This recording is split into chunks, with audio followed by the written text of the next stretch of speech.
and I am from Gen Green Consult, which is a consultancy focused on empowering the next generation to take up the mantle of being environmental champions and making sure that we have a world to live in. And today we're going to be having an interesting session, which is focused on enhancing the UN framework cohesion or coherence for a green future. And this actually came as a result of me being part of a number of youth constituencies. The Children and Youth Constituency for the UNFCCC, the UNCCD, and the UNDRR. And being part of these constituencies and seeing how issues on, the current crisis, the environmental crisis that we are facing, is being dealt in silos really struck me. And we've had several conversations with other young people who are also, concerned about these topics. And we've felt that there's the need to have a discussion on how to make sure that there is some sort of coherence in terms of how these UN frameworks work. And so today we're going to have a very wonderful panel that is going to be discussing these issues and seeing the way forward on how young people, together with professionals within the UN system, can push for this sort of cohesion that we want to see. And so I will just move forward to invite our panel. I'll just mention their first names so they come, but then they will have the opportunity to introduce themselves personally to you, and we can start off. So I'll first start with inviting Mr. Carlos to join. Yes, thank you. Could be followed by Jacqueline. Mr. Heto. Esa. And then Marie Claire.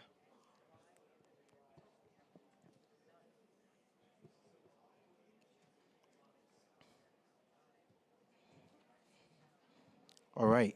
Thank you so much, all of you.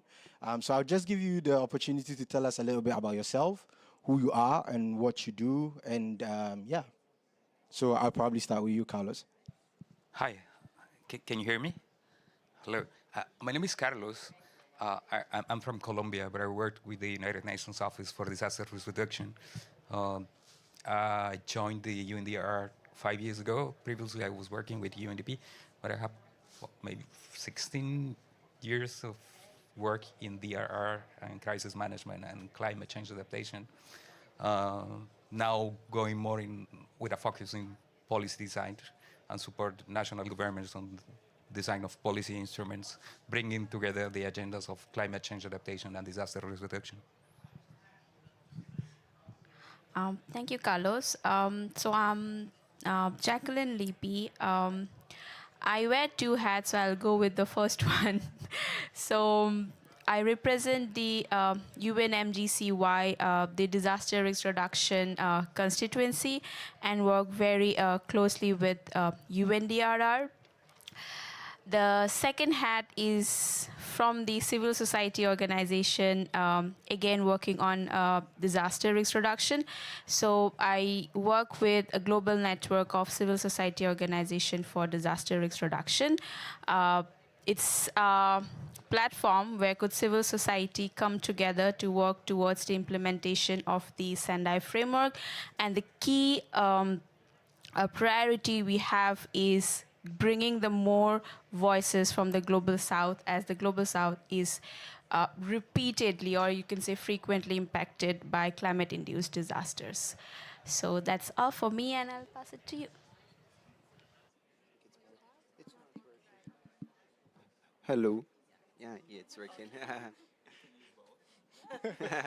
So thank you very much. My name is Heitor. I'm from Brazil. I'm the policy co-coordinator for the Global Youth Biodiversity Network, which is the official youth constituency for the UNCCD.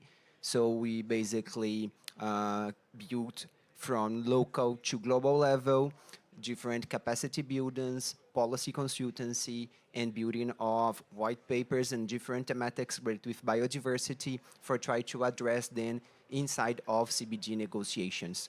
And on my background, I work with ecological economics, which means that I work with socio-ecological systems, searching always for relationships between economic and natural perspectives, specific for agriculture, biodiversity, and finance. So super pleasure to be here, and thank you for you sharing your time with us.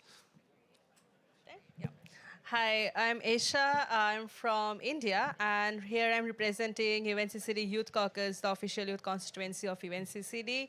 So really glad to be here, and also I am also part of International Forestry Association, which is kind of a indirectly but directly related to the land and desertification pavilion, which is one of my major interests as of now. And I also work for the climate education, which is also a very less known and kind of neglected area. So I will be happy to represent all of these different areas over here. Thank you. Thank you so much. My name is Marie-Claire from Switzerland. I have been the focal point for Youngo, which is the youth constituency in the UNFCCC space. I have been a young negotiator for the government of Switzerland at the age of 22. And this also led me to co-found an academy which trains young people from all over the world. So we have more intergenerational leadership and justice in the decision-making space. And so we have been training 175 young people who are now here at COP negotiating. So they're all busy in B1 in the negotiating rooms. And we just launched the Land Youth Negotiator program. It's basically the same, but for the CCD frameworks. We're looking very much forward how we can learn from this experience and then also replicate this in the CCD negotiations at COP16. Thank you so much, all of you. And with today being the youth theme day, I think young people are, adequately represented on this panel, and I'm excited that we have that.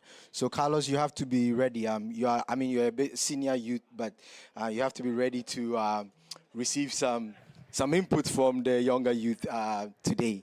I thought you were talking about me. Young people. Anyway, yeah. So, I think it's really important that we don't just talk about this in a vacuum. There are examples of how we can probably look at the integration, and there are some works that have already started. And I know very well that, Carlos, you are the UNDRR, and disaster risk reduction actually is cross-cutting when it comes to the three, framework conventions. And so that is why it's really important that to have found that you are doing such a work, and it would be great to know what that work is and how we can learn from that. And that would be sort of setting the pace for us in this discussion. So if we could have Carlos's presentation. I will suggest to do that in a more informal way, so I won't use the presentation. Oh, really? Yeah. Okay. Yeah. Sure. No. Yes. No. Don't. It will be easier. It's very refreshing first, and thank you, Abraham, and the youth people to invite me here. It's very refreshing. Most of the panel I have been participating, I was the youngest, and and now I'm feeling pretty good. So maybe it's maybe a good idea to change a little bit the dynamic, and I won't just be using a presentation as we do, but I will maybe telling you the history about how UNDR is trying to break the silos and integrate different frameworks, particularly coming from UNDR. And I remember the conversation we had together at the PEDER event a few months ago, and when he talked to me about this session, and he was starting on the design of that, and I raised my hand and said, I want to be absolutely there this day. So UNDR having a specific mandate on the implementation of what we know as the Sendai framework for disaster risk reduction, that is the succession of the Hyogo framework for action. It started in 2015, going to 2030, following the 2030 agenda. And we developed a basket of indicators and targets that are aligned with the SDGs. We are contributing to SDG 1, SDG 11, and 13. And we have a specific focus on climate action. Do you know the Sendai framework for disaster reduction, people here in the room? More or less? Okay. The official mandate of the UNDRR, the United Nations Office for Disaster Reduction, have 4 priorities, 7 targets, 38 indicators. One of them is related to climate. So what we saw from the beginning is it is very difficult to go with all the infrastructure we have in this siloed way. And particularly if we take into account that climate is completely embedded on disaster reduction. How? We consider that climate is a disaster risk driver. If you see the numbers on the last 20 years, the numbers of disasters have doubled. The intensity of the effect, so more people, more damages. So we cannot talk about disaster reduction without talking about climate change adaptation. And it makes more sense if we connect that to finance streaming and developing planning. So this session is completely online with one of our initiatives that is called the Comprehensive Risk Management Approach, that is trying to integrate climate change adaptation under the Paris Agreement with the development of national adaptation plans for climate change, and the target E of the Sendai framework, that is the development of national and local disaster reduction strategies. There is a component on capacity development. There is a component on development of tools and methodologies for risk assessment, how to integrate the data that exists to analyze what had happened and trying to have an idea of what will happen in the future, integrating the climate variability induced by climate change, creating scenarios and trying to have an idea of what will happen and what one do to reduce the negative effects. And if you go to the field, assisting a country at the national level or the local level, it makes sense to go together. And this is one of the conversations we have very often with the adaptation union of the UNFCCC. Most of the national governments have a Minister of Environment that is in charge of the climate or environmental affairs, including the development of an app. And there is a siloed way where the Minister of Interior is in charge of the disaster reduction action, designing a plan and a strategy, and more or less on the planning of the implementation of that. But going to the local level where the impacts of disasters and climate-related disasters are, it comes to one single unit that is implementing both agendas with low capacities, low financial resources. So bringing coherence between those agendas, it makes sense. Not only to really make sure that they are in a position to act and implement the actions that are designed at the national level, but also bringing together elements as financing and international cooperation and having a specific connection with the planning of the development. And one of the successful histories we have in Asia and in the Caribbean is creating what we call a national disaster reduction platform that is bringing people from different ministers, from different government bodies that have a responsibility on disaster reduction or climate change adaptation. Put all those people with a decisional power with the people from the Minister of Finance and Minister of Planning, collecting data, doing some analysis, establishing baseline, making risk-informed plans, what we call risk-informed, because if we're going to the adaptation measures that could be designed for a specific country, if those measures are not risk-informed, that doesn't integrate the disaster reduction principle, is driving countries to do maladaptation. Maladaptation is hardly affecting the adaptive capacity of a single region to adapt to climate change, but also is worsening the situation in terms of vulnerability and exposure of people and assets. And on those platforms, we're also integrating civil society and particularly youth associations. So we're conducting capacity development activities at the local level with this idea, so bringing all the main stakeholders around the table to have those decisions.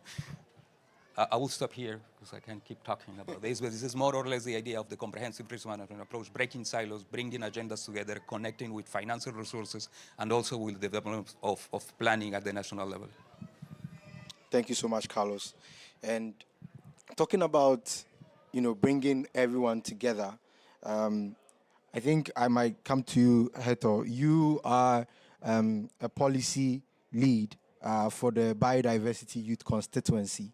And I want to know from you, given your work within the youth constituency, knowing that all these things that are happening right now is going to more or less impact our future, our ability to live on this earth. And the biodiversity crisis is even growing worse and worse. Where do you see bottlenecks in terms of enhancing, coherence across the conventions, and how is this impacting young people? Great. Thank you very much for the question. Yes, and I think we have twin crises here. We have climate crisis and we have biodiversity loss crisis that, of course, goes for multiple socio-ecological crises, but let's stay with these two to illustrate the complexity. And while we already have a lot of science and practical evidence that illustrate the interconnections between climate and biodiversity crisis, at the same time, on the practical agenda, we still are going for first steps, I would say. And this means that we have different constituencies. We have UNFCCC, we have CDB. At the same time, we have our intergovernmental scientific assessments at EPCC and IPBS. And of course, that this is very important because you can go deep inside each of the discussions. But at the same time, these bring us some bottlenecks in the sense that we might not be able to completely understand the relationships between each of them and how can we build common agendas for going for each one of them. And even worse, in some cases, we can try to organize actions for climate process that might be harmful for biodiversity. And if we go a step further, we can include people in the discussion, which means that we need to think about climate, we need to think about biodiversity, nature, and we need to think about people too. So we can call for not a UN convention, but for a UN framework as the Sustainable Development Goals. And it promises to leave no one behind. So that's our goal for 2030. Take climate, nature, and people and leave no one behind. So if we see to this complex scenario, what are we doing with this? And what are our actions? And if we go for negotiations, what negotiators are thinking about this? Are these things being addressed? Or this is enough? What are we going through? We are going for synergies, or we are actually improving negative trade-offs. So this is a sense for us to try to call attention. And for illustrate this, I think we have two good concepts that bring us illustrative case that are nature-based solutions and nature-positive aspects. So nature-based solutions, of course, that are actions to protect, sustainably management and restore natural or modified ecosystems. They're often referred to as nature-based solutions. So NBS, of course, that should be very interesting for climate mitigation, but going beyond this is still an open camp for discussions. And many of proposed projects or programs that are going under the umbrella of the label NBS, as we can see for large-scale afforestation programs that go both for restoring ecosystems that was not historically forests, but at the same time going for restorations only with monoculture or a few type of species. This type of being called NBS, they are most of the times harmful to biodiversity. And even worse, they are giving us a different type of conflicts with local communities, with indigenous peoples. So we do not have yet like a property review about NBS in a more broadly way. Actually, is something that we are trying to call inside CBD, that we had this from chairs and from the secretariat, a property global review about NBS. And of course, this comes for the discussion, people pushing it for the positive ones, people pushing for the negative. But a global review would be something good starting point. But we already have some examples that bring these concerns for us to understand NBS and this kind of approaches for NBS as very problematic, both for negative impacts from biodiversity, but also for nature's contributions to people. And furthermore, the other concept that is nature positive, it's really related with the perspective of biodiversity offsetting. And offset is this practice that we try to reduce or mitigate negative impacts, residual negative impacts, or at least should be residual negative impacts of development projects on biodiversity. And we do this restoration elsewhere. Okay, that we goes for the same biome, but at the same time is still elsewhere. So we lost a lot about the complexity of biodiversity and a lot of the complexity about the relationships that people have with nature, because most of them are local specific. And if they are local specific, the complexity can't be replaced. People's relation with nature can't be replaced. So here we lost twice. We lost because we are lost in biodiversity complexity, but at the same time, we are lost in other types of values that people have regarding intrinsic values and at the same time, relational values. All right, thank you so much, Hector. And it's interesting you brought in the whole nature-based solutions discussion, and probably we can come back to that for more reflections. But I think I want to come to you, Esa, because you are also the global focal point for the UNCCD youth constituency, and we are hoping to have a COP for UNCCD next year. I want to still bring the same question to you, but more of focusing on what are you hoping for coming the upcoming COP for the UNCCD in terms of young people pushing for framework cohesion towards COP in Rio. If I start for how Youth Caucus or Youth Constituency, how we are seeing, we have to understand that as a youth constituency, we are just a baby. So because we started the youth constituency formally came into shape in New Delhi in COP 14, and then effectively the focal point and everything started having a structure from last year onwards. So that brings to us that two things. One, obviously, finding the synergies about the land issues, land or desertification related problems, and what are the areas we have to redirect to. Because we understand that every component or thematic areas of environment are interrelated.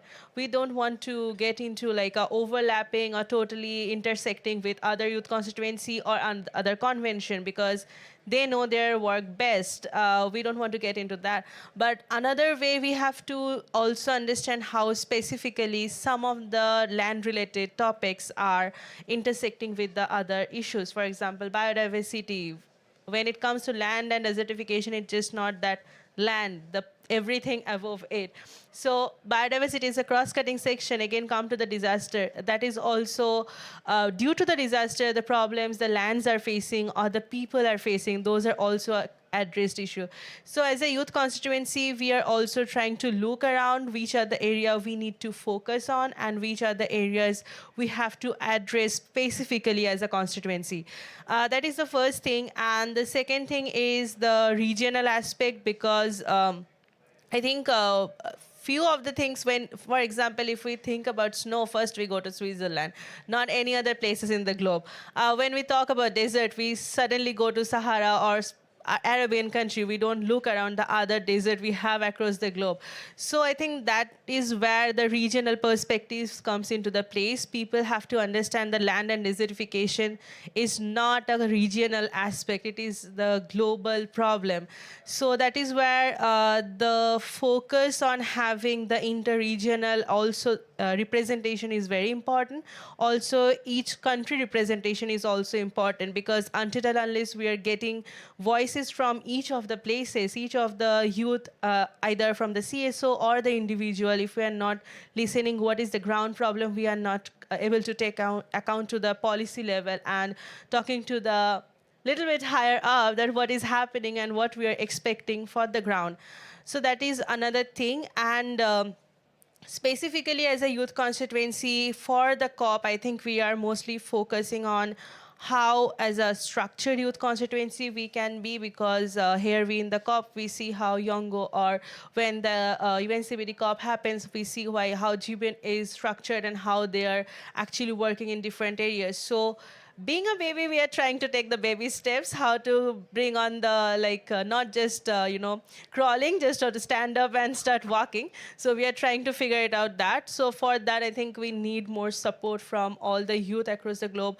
And also we are trying to bring the capacity for them so that they understand what exactly the issues we are trying to look into, so that we understand every problems, hopefully every problems. I know every problem is can't be accounted, but we are trying to as much as possible, and so that we can then bring on the plate in the COP next year.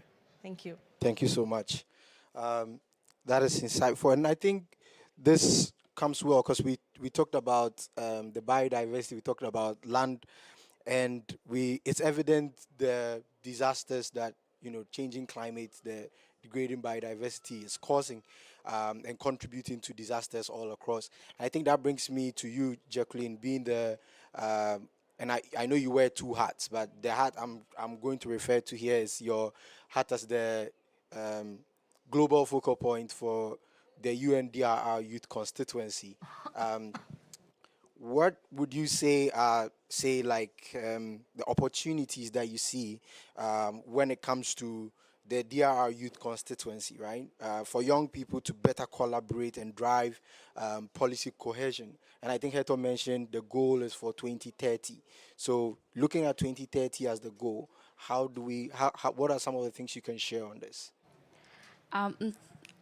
Thank you, Abraham, for the question. So today morning when I was discussing with him the question, so my first response to him was like, I have a lot to say. Like, I started very young in this space, and then this is my 5th year working with UNDRR, working in this constituency.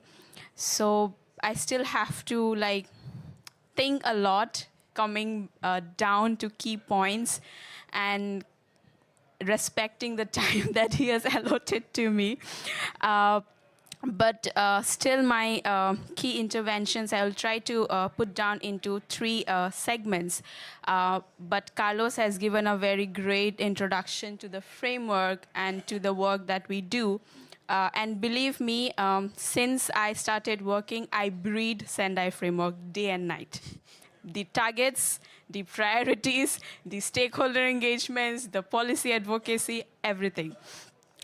So my interventions would be very much guided by the Sendai midterm review, which we completed this year, May at New York.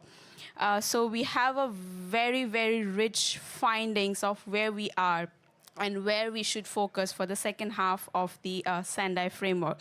So with that as a base, my intervention is divided into 2 segments. The first segment is what are the conditions that everybody should create so that this coherence between the policy could take place. So the first is about a platform like this or the session like this, which has created a momentum or a space for a very great conversation and dialogue. I'm sure without this session, I would have not met both of you and know that you are the face for the UNCCD or you are the face for Gibbon. So yeah, thanks to that. And I had the opportunity to hear from you and met you both. So this we need to continue as a youth constituency and as a way forward. The second is the finance, which is very important to improve and incentivize the coordination across ministries and also with other disaster risk management stakeholders so that they could be supported to work together. The next is about the structural change. which would be very essential when we talk about the socioeconomic inequity, food insecurity, and bringing that inclusiveness in the policy coherence and implementation.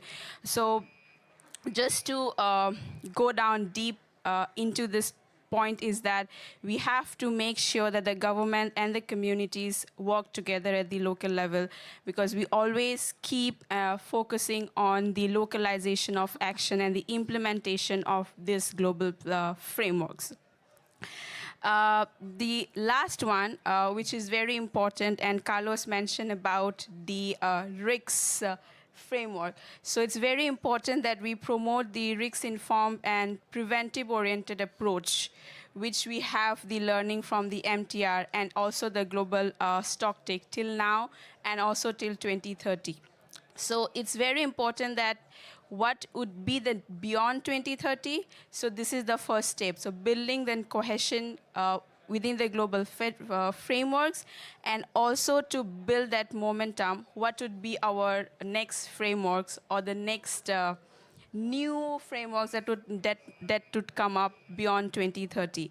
So please bear with me. That's the first segment of my interventions, and I'm not taking much of a time. You can stop me if I am. 1 more minute. Okay, 1 more minute. Okay. So coming back, how youth could contribute.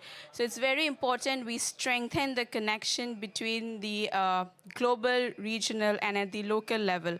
So why I'm saying this repeatedly about localization is that we need to translate these global policies with an evidence of practical actions, which is designed and led by youth, and with a solid evidence and their experiences at the local level. So it's very important that we build that connection from the local to the global level. The next is the interconnection and the interdependency. So I have a background in disaster management. Yeah, that's how I breathe in and out the Sendai framework. I'm very glad I'm able to collaborate with Abraham. He has a background in inequity and gender. So I'm sure it's collaborating with our fellows who has different expertise, so that we bring together those expertise and create that interconnectedness and interdependency. The next one is the important one, which is a very cross-cutting, is about the how youth could contribute together towards the early warning system. So let's have a very simple example. We as an adult could definitely help our younger ones or in the community to translate this early warning system in a more simpler and effective way. Last point, I'm finishing up. So I want to conclude by saying that for an intervention, to have an intervention so that we better collaborate and bring the policy coherence, we need to have more concrete actions and also try to relate with the other networks, with the other youth fellows, so that we're able to address the urgent need, which is the climate change. And also, most importantly, so that all the works that we do, trying to integrate into the developmental programs. Thank you. Thank you. That was really packed. And I'm sure we probably need a whole 1 hour for you if we really want to have all your interventions. But thank you so much for sharing. And I guess with all the key things that have been shared by our three amazing speakers, it's a great segue to come to you, Marie-Claire, given the amazing work you're doing. And yes, I mean, you corrected me this morning. I was like, probably, if not the biggest, and you were like, it's the biggest.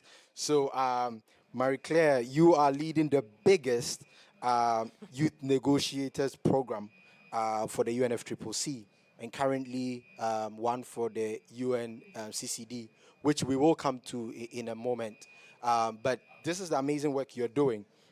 And I want to find out from you, do you plan on addressing the issues of cross-cutting issues in your youth negotiator programs? And what type of support do you need in order to let this happen? Because we know we've been talking about it for a while, but it seems like there is something that is needed to actually kick this off. And you starting these amazing negotiator programs, I want to know what you plan. Yeah, fantastic. Thank you so much for this. So maybe just to give you a little bit of background, actually, I was a negotiator for the UNFCCC process at the age of 22, and it was incredibly hard to actually make change, you know, especially when you want to bring in thematics which might be new or something different, if you just don't want to follow what's going on. And so I was the only young person in some of the rooms.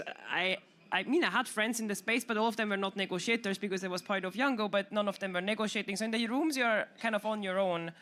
And so this is when the idea, or when, for me, it was clear the intention to set up an academy to structurally support young people, not only to be at the side events as we are here now, or like doing the actions, but also like how can we bridge this into the negotiations and really be effective in shaping the future of these policies. And also make, for example, the coherences between the different thematics. So fast forward, and then I set up the academy, and as this is my home convention here, we set it up first for climate last year, and we had a great success. We worked with 26 member states together, trained 60 young negotiators out of 50 were negotiating at the last COP in Sharm el-Sheikh. We grew the program this year. This year we worked with 54 member states together. So every fourth country in the world is now part of the program, which is quite exciting. And we trained 175 negotiators, and we are open to any member state, but we have a particular focus to support the ones with very small delegations, because then we can really have an impact. And there are unfortunately a lot of countries who have only 2, 3, 4, 5 negotiators, while we all know how much is going on in these spaces. And of course, we not talk about all the side events and all of this, but even in the negotiation rooms, there are like normally like 6 or 7 negotiation tracks going on at the same time. Means that if you have only a delegation of 3, 4, 5, 6 people, you cannot even follow all the negotiations. So basically, your country's views are not represented in these negotiations. So that's why we support the ones who are the most impacted by the climate crisis and the ones who have very small delegations, but we're open to any country. And this is what then also brought us to the CCD space, because it's not my home convention, but I'm also learning. And I was at the CRIC, which is kind of the committee on the review on the implementation of the convention. That's why there's an abbreviation for it. And where we launched the Land Youth Negotiator program, because we really want to see how can we create more intergenerational leadership and justice in the negotiation space outside of the UNFCCC. And that's where the interconnectedness come in, because we don't only want to train young people for the CCD and the UNFCCC space, but also we want to create the interconnectedness. So all the negotiators who are getting trained for COP29 next year, they will take a smaller course on the CCD, so they will understand what is the CCD about, how does it work, how is it different from these negotiations here, what are the thematics, and where are the interlinkages. And then the ones who get trained for the CCD convention, they get a smaller course. For the UNFCCC also, they understand what is going on here. And this is very important for us, because we believe that only by training and equipping people in general with the skills and the understanding of these different conventions, we can actually create interconnectedness, because otherwise it's unfortunately impossible, because you don't even know how it works, and it's so different. So that's why we are creating these programs, and it's quite intense. So the training for the UNFCCC, for example, is 100 hours over 6 months, but we create a smaller course than where the other negotiators will be taking part. Also, Andrea, the deputy of the CCD, for example, did a session with the climate negotiators last year and also this year to ensure that they understand the nexus between drought, land, and climate. So when they're coming in here, they actually know the background of it. And we also want to see how we can actually bring the different negotiators together to ensure that they actually also know each other. They can really that the connection is happening also between the youth caucus and the negotiators, so that we bring the different lived experiences of people from all around the world. So looking forward having the youth forum taking place at COP16, and then how we can create an interconnectedness of the segment then with the young negotiators, and also how the young negotiators can come back and share what is happening in the negotiations. How can civil society help, so we can really create an interlinked ecosystem which is supporting the cause, and this kind of between the different conventions, and we're looking very much forward also to this for the CBD at one point, and who knows, maybe also for the DRR related negotiations. So I mean, ultimately we can do it in all the negotiations, right?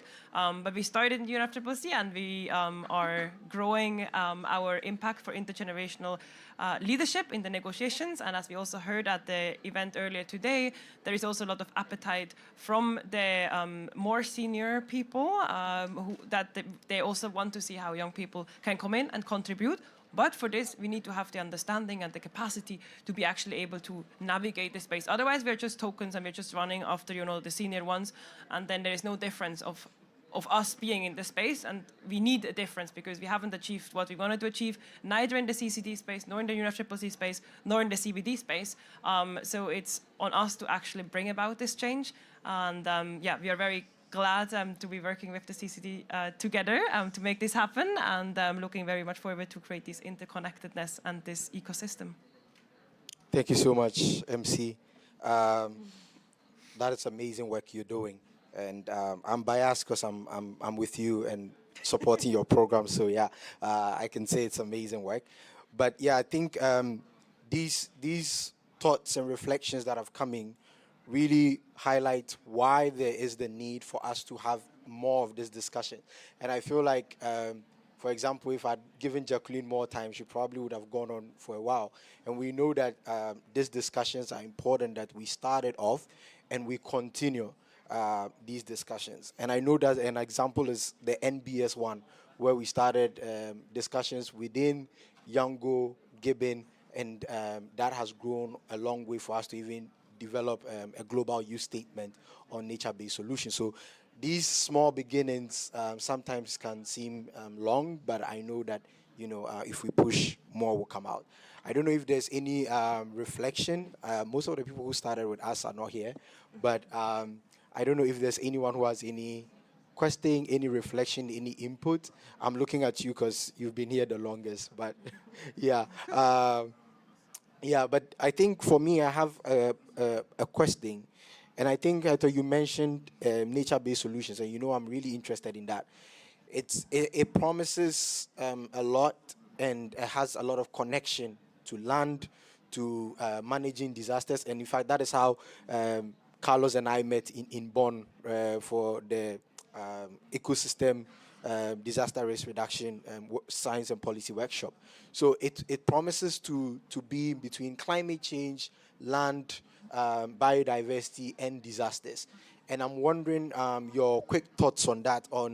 Do you see this to be maybe one of the key ways of discussion on unifying, you know, the conventions, and also bringing in UNDRR to strengthen cohesion? Do we see that? I know you mentioned some concerns, but what are your thoughts on that? And maybe I'll start with you, Carlos. Real quick one. With the youngest one. Yeah. Definitely, and I was referring to early warning system, I believe, and nature-based solutions, and the advantage and the huge power that those instruments have is they are completely sitting in the connecting tissue between different agendas. Once again, NBS it could be seen as an adaptation measure, but it's also a disaster risk reduction measure. Same that early warning systems that are protecting the adaptive capabilities and reducing the impacts of disaster. So taking advantage of those instruments and measures and different plans we're doing is one of the key elements. And it's also bringing a common understanding of the convergence points, and is generating one common understanding that is driving in an integrated approach for implementation. That is what we need. We cannot change today that the Paris Agreement is preparing countries with the National Adaptation Plan. It's already there. The midterm review showed that there is 156 countries that have reported having a disaster reduction national strategy.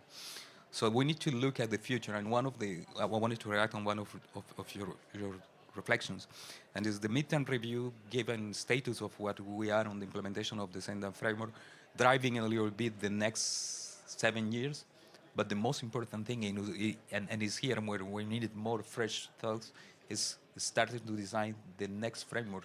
What happened after the 2030 with the SDGs, with Sendai, with the Paris Agreement, with all that.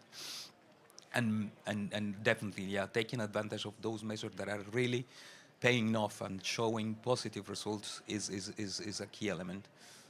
Then we need finance and also national leadership and accountability. There is a lot of lessons learned and good practices that are emerging in those integrated approaches, but we need to keep working on that, and it's here where we need fresh energy and new ideas. Sure. Heto, do you want to come in on this?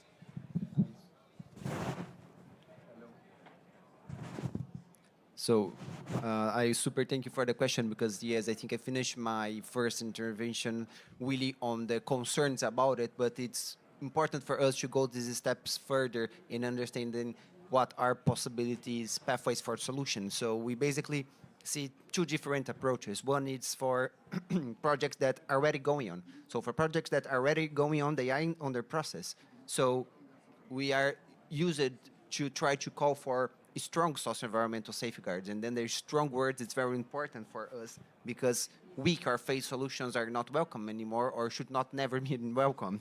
And strong mean exactly that indigenous peoples, local communities, girls and women, children and youth,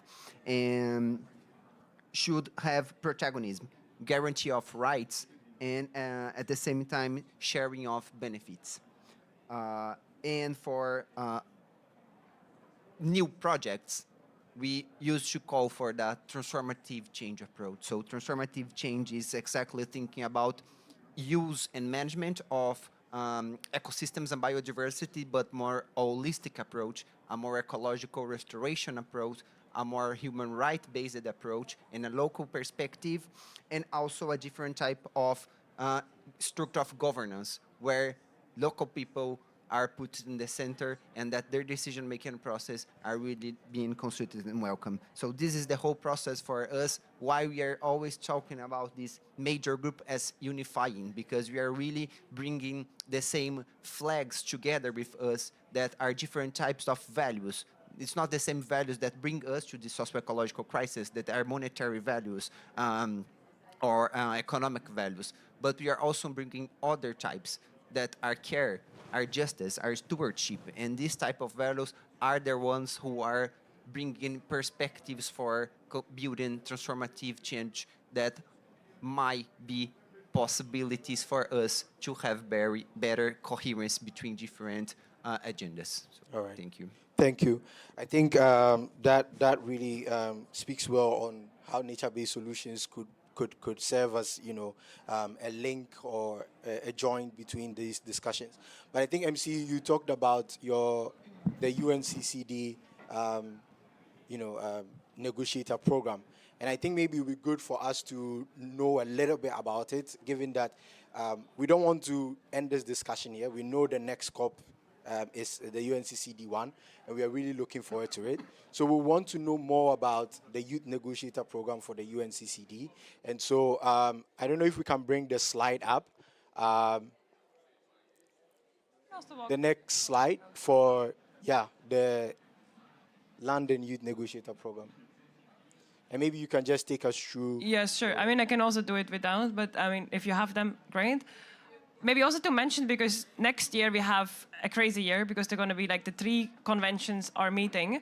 And I think what is fascinating, the CCD one is the last one, which gives a great possibility to actually create this interconnectedness, because the first one is going to be the CBD, and then the UNFCCC, and then the CCD. So we can really see what has been happening, right? So the others have to take everything into consideration, but this is the last one. So we can really look back and create these interlinkages. But yeah, so the Land Youth Negotiator Program is really meant to bring a transformative approach of intergenerational justice in the negotiations and ensure that young people are heard and well integrated. Well, I don't have to go into the details here, but what we need is effective leaders in the negotiations. Unfortunately, we see some of them, but they are not enough. And what is the problem here is that there is no current process to actually equip and train young people, but in general, actual negotiators, with the skills, the knowledge, as well as the understanding to bring about this transformative change. And we cannot just hope for change to happen. It didn't happen the last 30 years, so it's not going to happen out of the blue. Everyone who has been following the negotiations knows how draining and how challenging it can be, not to speak about actually participating and then, proactively shaping these negotiations. So there is currently no global process, no structure of support to ensure that young people are well integrated and can actually lead these negotiations. And that's why our vision is that we are creating a generation of negotiators in the different negotiating spaces and conventions who actually have the knowledge, the understanding, as well as the community and the resources to lead these negotiations.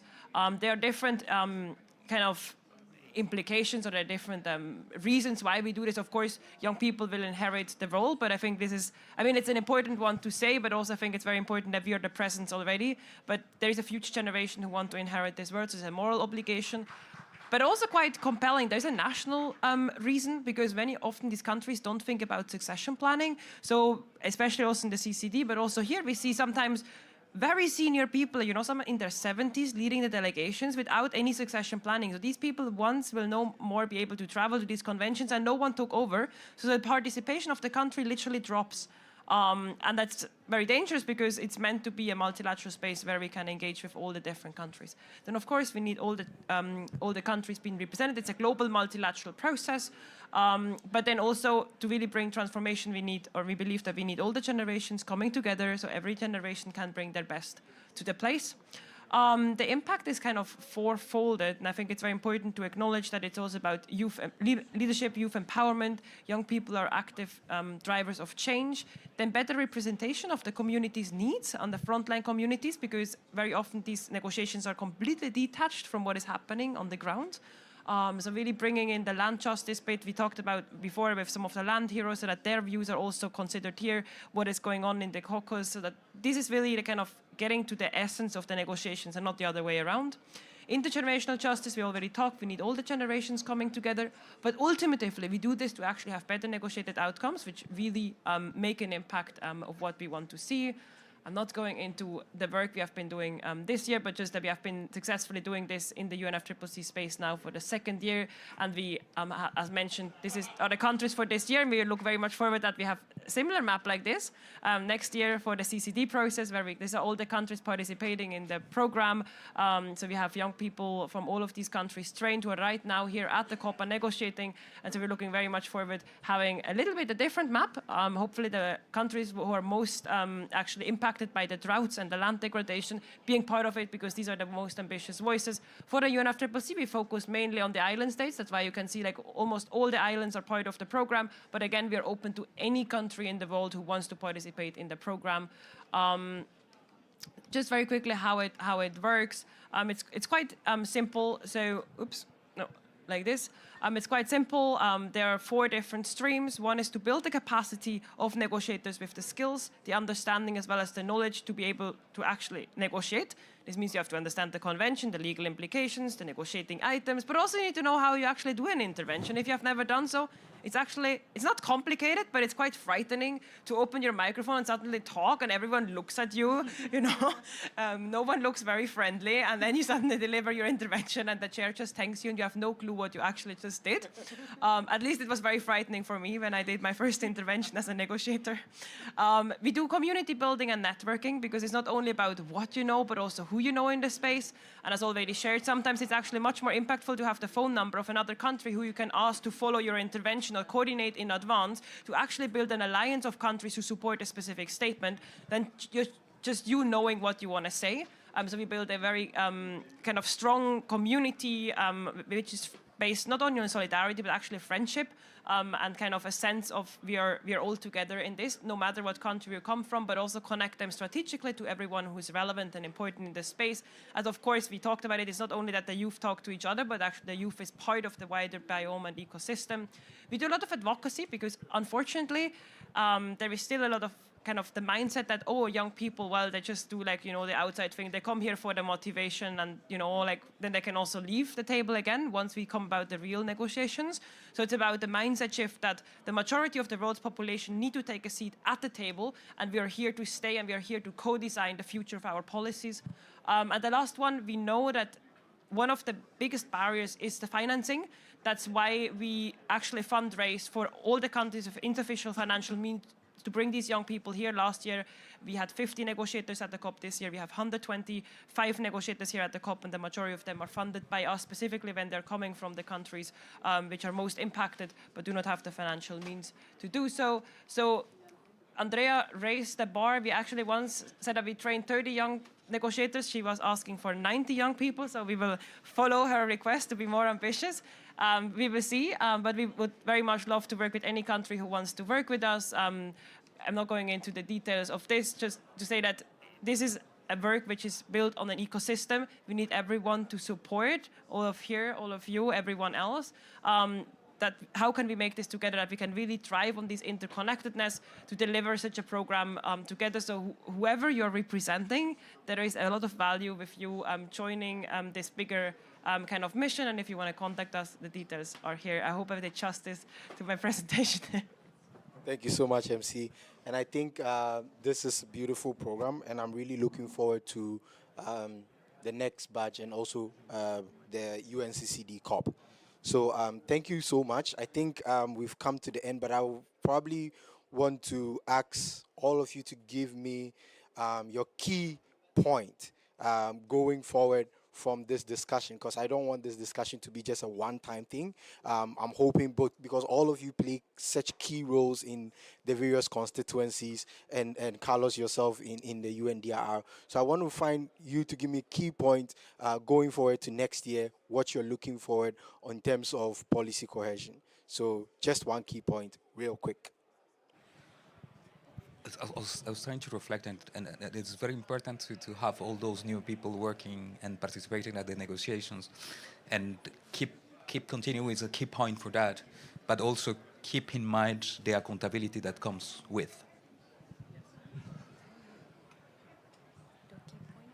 Yes, one key point. Okay. Real quick. Okay, so thank you so much. So, yeah, again, I have a lot to say, but one key point would be, the connecting between the local, regional, and the global level, so that we connect and represent the local voices when we are saying about coherence and global framework implementation. Awesome. Heto? Yes, so on our side, we have recently been approved the Common Montreal Global Biodiversity Framework, and we actually have targets over there that are already relating with nature agenda. So we have target 8, target 11, and target 19E. So how can we put these things on the same agenda for negotiations, and how can we put more youth people and other groups that are vulnerabilized into the discussions? That's how we can try to change things. All right, thank you. Isa? Yeah, so I think I would say I would like to see maybe equal representation of country, region, gender, and community in the negotiation space, also in the impact, ground impact stage. I think that equality is important at this moment to have proper climate action and the impactful result in the future. I would just end there. MC? We will never reach policy coherence if the ones who design the policies don't understand the coherence itself. So we have to train ourselves to understand the differences and how we can actually make this happen. All right. Thank you so much, all of you, for the amazing inputs. And I also want to say a special thank you to Carlos and the UNDRR for supporting us since we talked about this in Bonn to make this session possible, and also to the UNCCD. I know Joanne was sitting here and she's up, but thank you so much, Joanne, for creating and giving us the space to have this discussion. And we might not have had a lot of people, but I know that with the four of you playing such key roles in the various constituencies, I know that we can take this discussion forward and create momentum and bring our, the folks that are within the constituencies together with us to push for coherence. Thank you so much, and I hope we can have this discussion again. Thank you. Yeah, and we can have a group picture. Yes.